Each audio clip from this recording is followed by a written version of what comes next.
family. This weekend is a Galatians weekend, doing a little discussion. And today's discussion is not going to be so discussion-ish, just so you guys know. My hope is to spend the next 30 minutes or so, 35 minutes, just doing a little recap where we were for those who have not journeyed with us, and then also dive into the B portion of the last message. The last message, I'll get to that in a moment. There's some application to that piece that I'm looking forward to just continuing to share, hoping that we become more holistic in our relationship with the Lord and with one another, and with ourselves, actually, with ourselves. That's a big one. So, just recap a little bit. Galatians is a book where Paul is writing a letter to the church communities in the Galatian area. There's multiple, and the reason is because there was an issue. Individuals came behind Paul who were religious, Judaizers as they're called, and they were teaching a false gospel where you have to not just receive Jesus and believe in him, but you have to do and continue to obey the law. So Paul was addressing that in this letter, and we've heard him speak about that quite often over several chapters. Chapter 5 broke into a new topic of experiencing freedom, what freedom looks like. The middle of chapter 5, we dove into this idea of the Holy Spirit at war in a battle against our sinful nature. Some translations say the flesh. And that, in my life, struck some intrigue to learn more about self, to learn more about the human makeup. And I shared about that at length several weeks ago.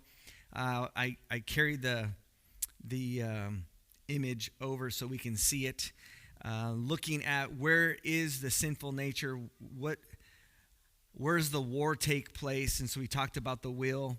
That's where our heart is. The scripture refers to the heart. That's within this will place, where our spirit resides as the CEO. We have thoughts, feelings, emotions connected in our mind, our body. We have eyes, hands, body language, and then we have our soul, which is like who we are.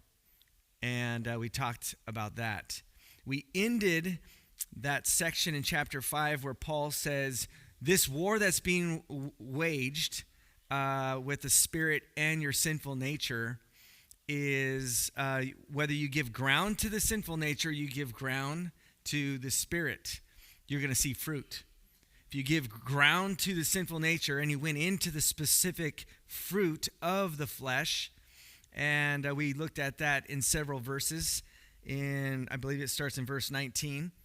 And then verse 22 and 23 says this is what the fruit looks like when you're giving ground to the Spirit. And that's what we are familiar with in regards to the fruit of the Spirit. Love, joy, peace, patience, kindness. And then we define those terms on what they mean in the Greek, which have a slightly different meaning than if you were to just read it in English. And so we explained that a little bit. And then we ended with 2 verses where Paul says, this is what it looks like to keep in step with the Spirit. Some translations use that differently. This is what it looks like to walk in the Spirit, or to give ground to the Spirit and not the sinful nature. And so we talked about that, and there's 2. One was connected to crucifying our flesh, or crucifying our sinful nature, cutting off the very thing that we're observing and taking an inventory of what's leading me to sin, what's leading me to sow towards my flesh. So whatever that is, if we were to take inventory and look at that, cut it off. Don't cut it back. He says crucify it. And so if I find this trend with this specific app that draws me to waste my time, or for my mind to wander, cut it off. And if I can't do that, get rid of your cell phone.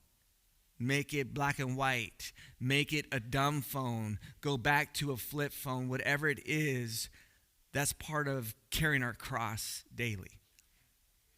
So we talked about that. Then we went into chapter 6, started diving into a specific example of what it looks like to walk in the Spirit, in line with the Spirit, keeping with the Spirit, specifically with relationships. And so we see this transition at the end of chapter 5 with verse 26. He says, "Let us not become conceited or provoke one another, or be jealous of one another." And so out of this passage, we see him spend multiple verses talking about what it looks like to provoke or be conceited or superior over others, and then what it looks like to be inferior or jealous or envious over people. And if you're walking in step with the Spirit, you're neither. If you're walking in line with what God is doing through the gospel, you have peace within that tension. And you don't consider yourself superior or inferior. And through that, I wanted to dive into the heart of what it looks like when you're not envious and when you're not superior or provoking. The best story experience I had with this was like a week ago. I just had taught on this about provoking, being competitive. The heart of the competitive nature, which is super convicting to me, was to prove and demonstrate you're superior and better. And obviously, during Cornhole last Living Roots Championship, I lost against the Klossers. Forget who my partner was, but I think it was Damien, me and Damien. I think it was me and you, right? I don't know. Yeah, it's okay. My competitive nature, I was not superior in that moment. So I take my son to a basketball tournament he had. So we walk into this basketball tournament experience, and it's a Division I team playing in a Division I tournament. Well, this team lost to my son's team, and they felt they were better.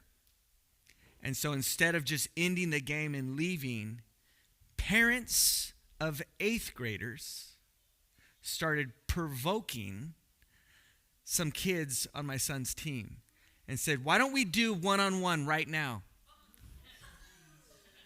Really? And I'm coming out of the bathroom, I'm like, and there were cussing. It turned into elevation. It first started with, "Why don't we challenge, you play against my son right now on the court. Let's see who's better." Talk about conceited, talk about provoking, talk about wanting to demonstrate who's better and squashing someone else, right? So this is all there. And this kid on my son's team was like, "What? Like, no." And I'm not saying he's not just like them. He was just really caught off guard. And then the parent of that child, they started going at it. Then there was cussing. Then they started going into a physical, and they're blocking the doorway for me to leave. And I'm like, "Excuse me, I don't know what's happening here, but I'd like to leave." And it got kind of crazy for a second. But that's all the heart of man. Whether you walk and you don't feel like you're competitive, you might find yourself envious or jealous a lot. You might find yourself inferior to other people who might be more talented than you or better looking than you, or you name it. And the same is on the flip side. A lot of times we're not walking in light of the Spirit. And so we experience some tension there. This is where it bleeds into the emotions I talked about. We are complex beings that are not just thinkers, we're feelers. We're not just spiritual and have this spiritual relationship with God. It's multifaceted. It's complex. And so that moment, there was sin issue. There was feeding to the flesh there. But there was also what prior to that experience, I guarantee there was feelings. There was emotions that were taking place in the parents of the losing team. And they didn't know how to deal with the emotions. And so what happened was this altercation. This happens in our marriages. This happens in our friendships. This happens within ourselves. And my heart is, and I'm realizing I'm sharing to a church body that I feel like if you can picture a soccer field, I'm choosing that over all other sports on purpose. Choose a soccer field, and there's 11 people on the field. There's a bench with people who want to be on the field and will be on the field, and there's coaches, and there's another team. And I'm sharing, assuming we're all on the field. I'm sharing about the gospel. I'm sharing about gospel fluency. I'm talking about these foundational theology principles about God's nature, thinking we're tracking and we're participating. And then I wonder why more people aren't getting in the game, why people aren't getting off the bench and playing and participating as a team sport. Well, what I'm realizing is I'm not addressing heart issues of emotions. When we do not know how to embrace our emotions or experience the emotions that are taking place within us, we don't even know they're taking place within us. When we're not able to do that, you might physically be sitting here, but you're emotionally, mentally checked out. You're still on a couch at your house, though your body's in the stadium. You're not on the field. You're not even on the bench. Emotionally, mentally, you're not even in the stands watching. You're sitting at home. You are unable to get off your couch because you've been numbing. This is me too. I said you, plural for myself. We are numbing the hurts and pains of life, or not able to deal with some past experiences, or whatever the case may be, and we're stuck. We're sitting there, and we don't know how to move. We're crippled. But I'm speaking to your physical body every week, thinking like you're coming with me. If you know Jerry Maguire, and the scene when he's in the office before he quits, he's got the little flipper fish in the bag, water. He's like, who's coming with me? And Flipper here. You guys come in and nobody follows. That's where I'm realizing I'm at. I need to slow down. If we could just talk about emotions for the next year, I would. And so with that, I want to dive into, that's the B part of the message of Galatians, when Paul says, he says we need to gently and humbly help that person back onto the right path. This is what he says when we fall into sin. That's like verse 2 of chapter 6. And then we move in this direction. We need gently and humbly do this. So what does it look like for us to do? We cannot do that if we do not know how to understand our emotions. A lot of times we call them feelings. And so I want to dive into emotions. You can Google how many emotions are there in the world, and this philosophy might say 16, or this one might say, 12. But what I'm learning from Chip Dodd, this individual, this guy his spirit was awakened, his mind was blown in the 80s when his marriage and his life was kind of falling apart, and he goes through counseling and he experiences, he's like, wait a minute, whoa. So he then goes and gets a doctorate, and he's learning and growing. This is all fruit. None of this is my stuff, okay? I should just sit here and read this for you. This is not me. So don't mistake anything I'm saying. We just moved off of the scriptures, now getting into these emotions. This is discipleship that's being taught to me by Chip and some others in my life. So I'm not going to go very slow. I would encourage you, if you can write things down, write them down. If you can pull out your phones and take pictures, pull out your phones and take pictures. My hope is other times we're going to go slower. My hope is the next Soma one day is all about our emotions and how they're tied to the gospel and what it looks like to gospel our hearts with emotions. So not every Soma one day is the same content. Then we'll do one that's different and different and different. So that's my desire. So these are the core emotions that I'm being taught that every human being has been equipped with from birth by God to help us navigate the circumstances of life. And when it gets complicated, we're experiencing more than one emotion at a time. And I'm not realizing this. I don't know this. I didn't know this.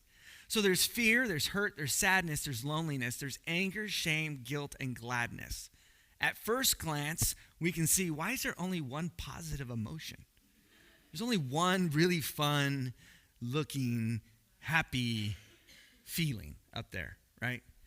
But the truth is, every single one of those emotions are like neutral. They're in the middle. They're all like God-given, and if we embrace them, it will lead into the direction of relationship and intimacy. If we do not embrace them, it leads us to isolation. And I'm going to repeat that in a moment. But these emotions are a gift from God for us to navigate the pains and experiences in life. And oftentimes I'll sit and I'll say, I don't know what I'm feeling right now. I don't know how to express it. So hopefully, I'm going to share a diagram in a second that will hopefully help us do that. But this is a practice that I want to encourage us to grow in our gospel communities and within our homes. Because not dealing with fear or hurt or sadness or loneliness, anger, shame, guilt, or gladness, not dealing with those emotions will lead us to isolation. But if we were to embrace them, they lead us to healthy intimacy with others and with God. So here's what I just said worded differently, not my words, but somebody else's. I think it's Chip's, actually, I think. If your feelings are pushing you toward relationships, you're appropriately experiencing your emotions and deep needs. Every emotion is a signal or a sign of some deeper needs in our lives. The same is true on the flip side. If your feelings are pushing you away from relationships, you're impairing your emotions and deep needs. I do this. When the main, I'm going to go back to it, the main feeling I find I struggle with now today I'm learning is loneliness. I could be in a room with people I like and I'm friends with, but I feel lonely. And I don't even know that I'm lonely. But now I'm able to identify it. I was at the Soma retreat, and I was there with 100 plus of my closest friends. They all think just like me. They're living and trying to lead church families just like ours, and they're in it with me. Those are my people. And I felt so lonely in that place. I don't know if I shared this example of this experience when they said turn to 2 to 3 people and pray about these specific things. Did I tell you guys about that when I was there? So so I went alone. No one from our church family. It just worked out that way where not anybody can join. And so I was there, but I was on the same plane as our Soma sister church down in Petaluma. And there were 3 couples, 6 of them that went. So they adopted me. I was like their surrogate child. And I went in their car that they rented. They paid for some meals for me. And we were just, there was 2 guys, I guess 4 of them. I was the 5th wheel. And so they said, hey, let's break up in groups of 3. I immediately said, I know my 2 other dudes that I'm going to go with, the 2 guys that are from the Soma family right here. And the idea was to confess sin and pray for each other. So you really want to know who you're kind of walking with and sharing with. And I was like, yeah, I'm going to do that. And then someone stood up real quick and said, hey, for the sake of time, let's just make that groups of 2. And immediately I was like, I'm left out. I don't know how that's going to work. I'm cool in my own skin. I'll talk to a stranger. I'll confess to a stranger. I'm cool with that. No joke. They said, okay, let's go. Everyone turned and had a partner. And I was like,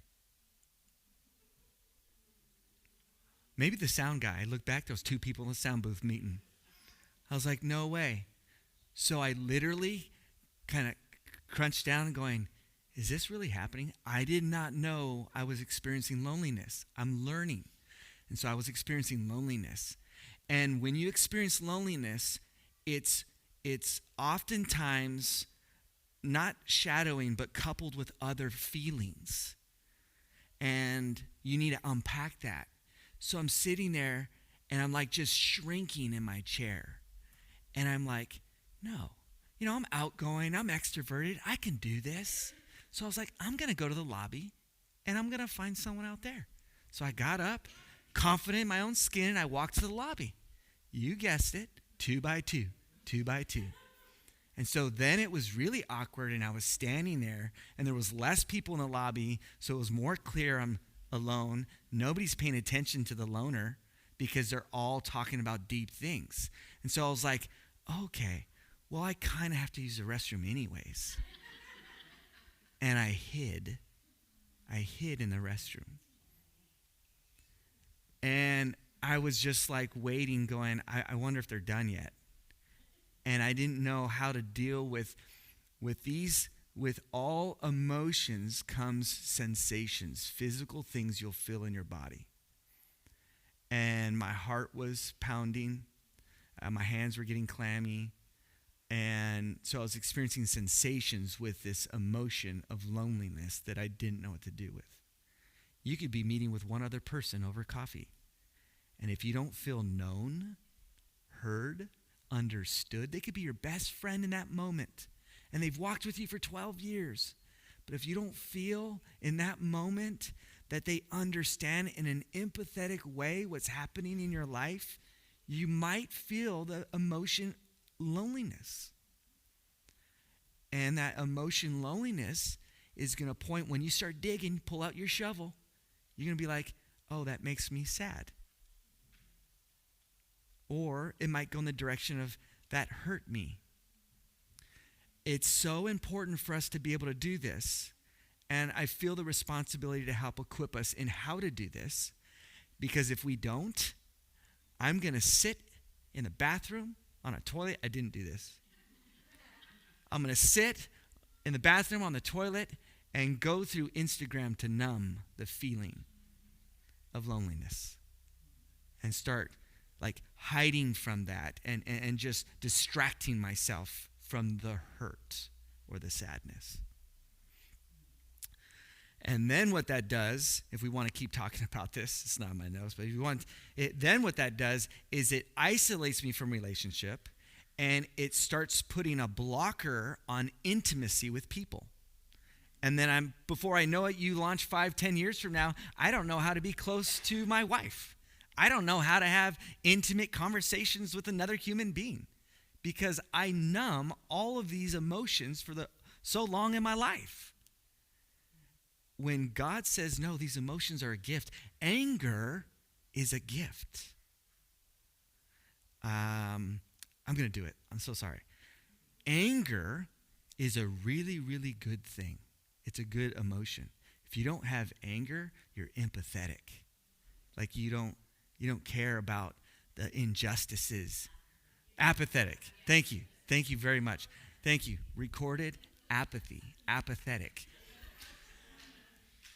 So you'd be like, it doesn't matter, right? I don't care. Yeah, I don't care. Yeah. But if there's anger, that the gift is passion. You're passionate about that injustice or that person who's not doing right or whatever that is, and your voice needs to be heard. People need to hear you. And when you feel heard, it's going to make you feel glad. That emotion of glad oftentimes follows the other emotions when you're embracing relationship in people. But if I have anger, that passion is not expressed correctly, I'm going to end up sitting on the left side over here, right side over here at rage. And all of us here, when we think of anger, we're really hating the rage. We don't want rage in our lives. But when we experience healthy anger, it could be two people passionately talking about the gospel from different places, or two people passionate about what God's gifted them in, and they just want to be heard. And so voices are raised. And oftentimes, if you know me and you're in relationship with me, oftentimes they're like Kel, right? We're in this leadership stuff, and I just get all loud. I'm like, but what about this? And it seems like I'm angry. It's that passion, just, hearing this is what's going on. So, that was a tangent. I'm so sorry. Back to those are the core emotions. I want to dive a little deeper into this one. We can go, each one of those emotions, we can go one direction or the other. And so I'm using shame because it's tied to the passage of Galatians chapter 6. Paul says we need to remain humble. Humility is the gift of the emotion shame. Shame says, I showed up in this space and I wasn't good enough. Youth, I want you to hear this. Adults, I want you to hear this. When you participate in an action or experience and you feel less than, there was a shortcoming, you didn't measure up, that's the healthy emotion of shame. I'm not good enough. I couldn't do it. And when we don't realize the healthy emotion of shame is coming and getting to the place of realizing I lack. I'm lacking. I don't have all the answers. I may have some of them, but I don't have all of them. If we're able to embrace that healthy shame on a test at school, in a performance with a sport, I'm not as good as A, B, C, D, D, these people. If I take that experience and I say, well, I tried, which is why I like that pen so much. Erica gave me a pen. It's a star. It's on my backpack, and it says, I tried. I gave it my all, and I failed, and I'm okay with that. Oftentimes, with shame, it says, you need other people and how they've been gifted. You need God. You need someone, something outside of what you have in yourself, and you need to be okay with that. When we can get to that place, we walk in humility. And humility is a gift. And then you have attunement. You have this peace within yourself that's okay. So toxic shame is going the other direction. And this is what we most feel or know. So when we hear shame, this is what we think of is really toxic shame. Toxic shame is not an emotion. It's the opposite of feeling shame. The root of humility is like dirt. It means dirt. It's like soil. It's like I'm but for people who have the Spirit in them, we're stardust, right? We're not just dirt. We have we're like divine stardust dirt, right? But I'm kind of getting off track here, sorry. Toxic shame says you should feel bad for not being the best.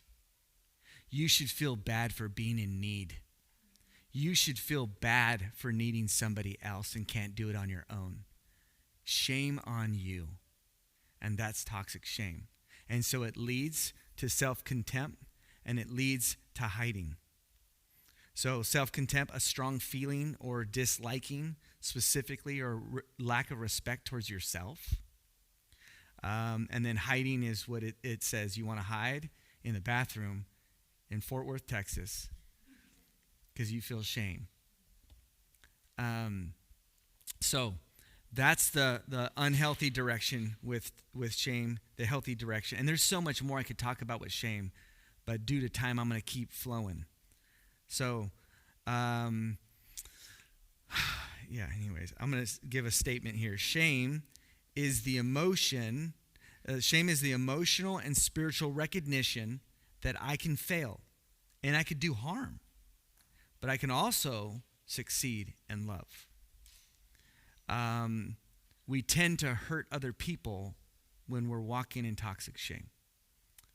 When we're walking in healthy shame, it brings people closer. You ever feel like you're in an environment or in a relationship with other not beautiful people, or other people who are broken or also in need, or they expose where they're lacking? You feel closer to them. You feel like, oh yeah, me too. But when you walk into a coffee shop on a Saturday morning, like I've shared before, with your son, and everybody's clean cut and looks nice and good after their Sunday gathering, and you know where they've come from, and they got it all, big smiles, and everything's great, Facebook, it's like, I don't feel like I fit in right here. Let's go sit outside. That's the healthy shame is humility and connecting. We have lack and we have need. And that's good to be in company like that. Now, toxic shame is a judgment towards myself. So it's worded this way here. It's a judgment towards myself for being dependent, for needing others, needing God, and needing help. Toxic shame is a self-rejection. We're rejecting our needs for others. We're rejecting our need for God. In return, we're telling ourselves we are worthless. We're not good. We are bad. Once we have toxic shame, we see ourselves as unworthy, and if seen, and we're seen to be rejected, like I'm a rejected one. I'm not worthy of people's love or care or attention. That's what toxic shame's telling me. Therefore, we want to cover ourselves up and we want to hide. We want to withdraw from relationship. Think about the garden. Adam and Eve, they were nameless. Adam and Eve, they're in the garden, experiencing this lack, this mistake, and they feel like I did wrong, right? They have this shame, but they don't go in a healthy direction with it. They go in a unhealthy direction with it, and it ends up with them hiding from God. Right? They're withdrawing from relationship. They're withdrawing from God, and it's because of shame. Toxic shame, specifically. Toxic shame says your worth is tied to your performance. It's tied to you doing well. That's what toxic shame says. If you don't do well, shame on you. You need to do better. In our gospel community on Wednesday night, one time, we'll get a name on it. We'll get a name for these guys. Wednesday night gospel community, I was sharing a little bit about this. And the word we tend to use most when we're experiencing toxic shame is I should have. I should have, or you should have done this. That's condemning and shame. You should have. Instead of you tried, and maybe next time, some other language. But when you walk away thinking, man, like yesterday, I'm not going to get too into it, but yesterday, teaching several sessions, there was a time where I was like, man, I should have said this, or I should have done this, or I should have handled myself like this. And I started hearing my shoulding on me. I was shoulding on myself. I started hearing that should.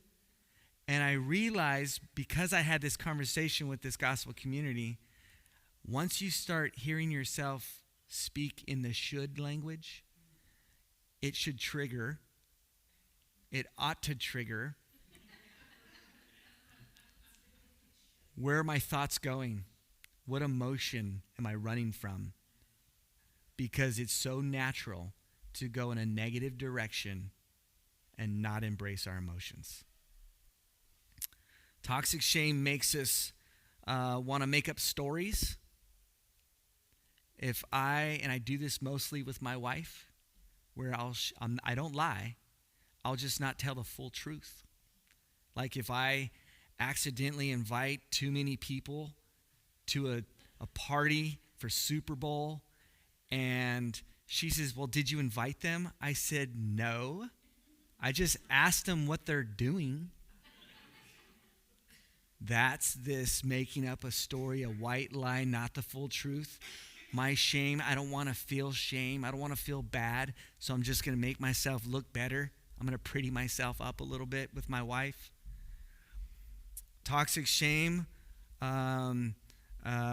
will make us like, I'm rejectable, as opposed to that action was bad. No, I'm bad. I should be the one rejected. Toxic shame, we'll want to defend ourselves and our actions and what we're doing. We'll be very defensive. Toxic shame, we are always on the defense, always assuming that we need to prove ourselves to people. Toxic shame will have us mind reading. I wonder what they're thinking. Or you must think this. Or you must think that. This is all tied to us feeling bad about ourselves or insecure about ourselves. As if who we are lies within what we look like, what we do, our performance, as opposed to being okay with, yeah, I failed on that one. And that's okay. Toxic shame is poison. It's poison. And it's so hard because it's a cycle. Addiction, if you're addicted, when we're addicted to something, it's toxic shame that keeps us to that addiction. Just you should feel bad. You should feel horrible that you do this so much. And then you go and numb yourself again with that very thing. And then you feel horrible for doing that very thing. So you go and numb yourself again. Once it's out of your mind and it's like, I got to make this feeling go away. That's all toxic shame that keeps you in a cycle of addiction. God was teaching me that years ago. This is why several weeks ago, that aha moment of what God was doing in Galatians with all these things is coming together for me. It's all related. Healthy shame is about having our feelings back again, being able to feel again, to get close to people again. So here's the chart. Once again, I want to go to the other chart, actually. I want us to see this. We will hide from people, we'll hide from God, we'll hide from relationships when we're experiencing toxic shame. And we'll experience the opposite when we're walking in healthy humility. Yesterday, I shared with my wife over 30 minutes. I said, hey, can we do a feeling check-in? So here's my first equipping for you guys. When you want to start embracing your feelings, when you want to start embracing these feelings and start learning how to identify them in your life, start with your sensational feeling check-in. Check in with yourself first in that moment. So we sat there driving in the car for 10 minutes, and I started sharing. I was going down, submarine, going down a little bit. I said, okay, this is what I feel like. I'm not experiencing hunger. I'm not hungry. There's no hunger pains. I'm not hot or cold. I feel comfortable. I don't have any pain in my body. My hands feel a little swollen. I might need some water. Yep, I feel like I'm a little thirsty. So I did a sensation feeling check-in to help us practice being attuned to ourselves. And that's a healthy warm-up to get into then your emotions. And your emotions will always be tied to an experience you are having or you've just had. And this was yesterday. And so I said, okay, now I want to dive into my emotions. And my wife graciously allowed me to explore this over the next, 20, 30 minutes or so. And I said, this experience right here is on the forefront of my mind. And if I were to think through my feeling chart or my emotion chart, I feel shame, which is a good thing, meaning I failed at this specific thing. I could have done better, but I didn't, but I tried. I'm also feeling anger, passionate about something. I don't want us to get hung up on the terms because for those who've been Christian for so long, we're going to be thinking automatically anger's bad, shame's bad, guilt's bad, but it's not. When I say anger, I want us to think about passion towards something in a good way. And so I said, I'm feeling anger and I'm feeling sad. And so then I started unpacking why I feel shameful, why I feel angry, and what those emotions were tied to with that specific event and experience. After doing that, I felt closer to my wife and I had peace in my life. not me trying to fix it. I first started with, I wish I could do it over. I wish I could fix it. I wish people saw me as better. But at the end, it was, I tried, and that's okay. I'm still loved. And that's not specifically talking about you guys loving me, but I'm still loved by God. I'm still loved, regardless of my performance. And I can move on. I'm okay. It was a really healthy exercise. Imagine doing that when you feel rejected. Imagine doing that when you feel lonely, and rejection's often tied to that. Imagine feeling that and then uncovering that you're hurt or you're sad. And when you embrace those emotions, you will start to feel glad. That's and peace, the fruit of the Spirit. You'll start to be content and connected to God and the people you're connecting with. It's a really, really good thing. All right, I'm going to close with that, you guys. Yes, please, as a discussion weekend, what are you hearing? What are you hearing, and how is it settling in your spirit, and where can I bring some more clarification? Yes, young lady in the middle. Yeah, that would be tied to guilt, right? And so part of this journey is understanding, like for me, when I've only used the term shame when I did something wrong. But when I'm trying to embrace the emotion of shame, I didn't do anything wrong yesterday. I was inadequate. I wasn't good enough.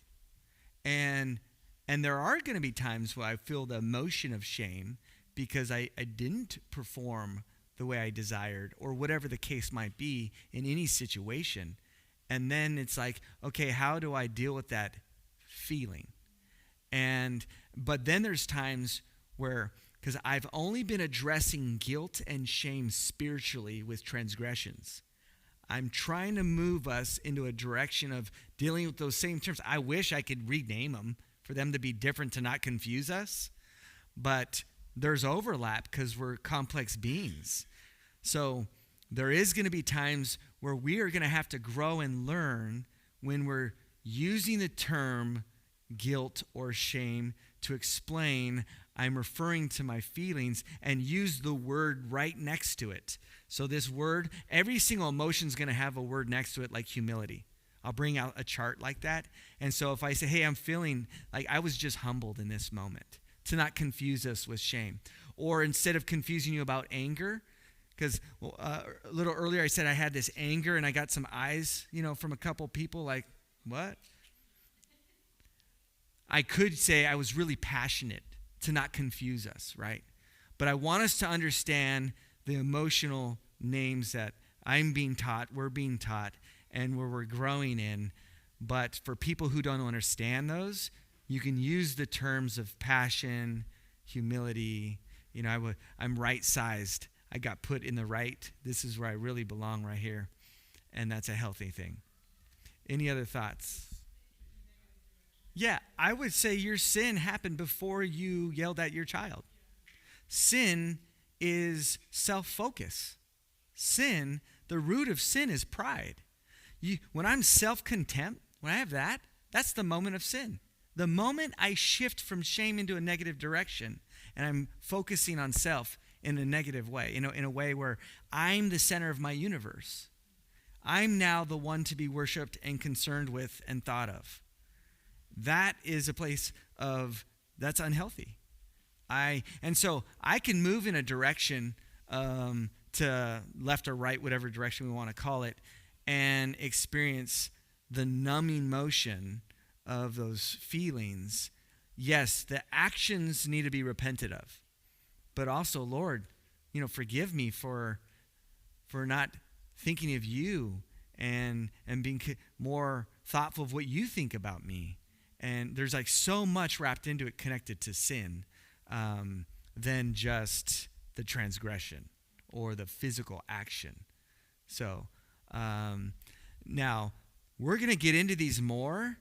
And when we talk about anxiety or depression, for those of us that might struggle with anxiety or depression, don't be triggered by that, meaning some depression or anxiety is because of my sin. Some depression and anxiety is not. And so I don't want to just lump all those people together, but if I'm going inward with my depression, and this is not a clinical thing as a result of sin in humanity, but this is a thing that I'm doing to myself, therefore it's creating depression in my life.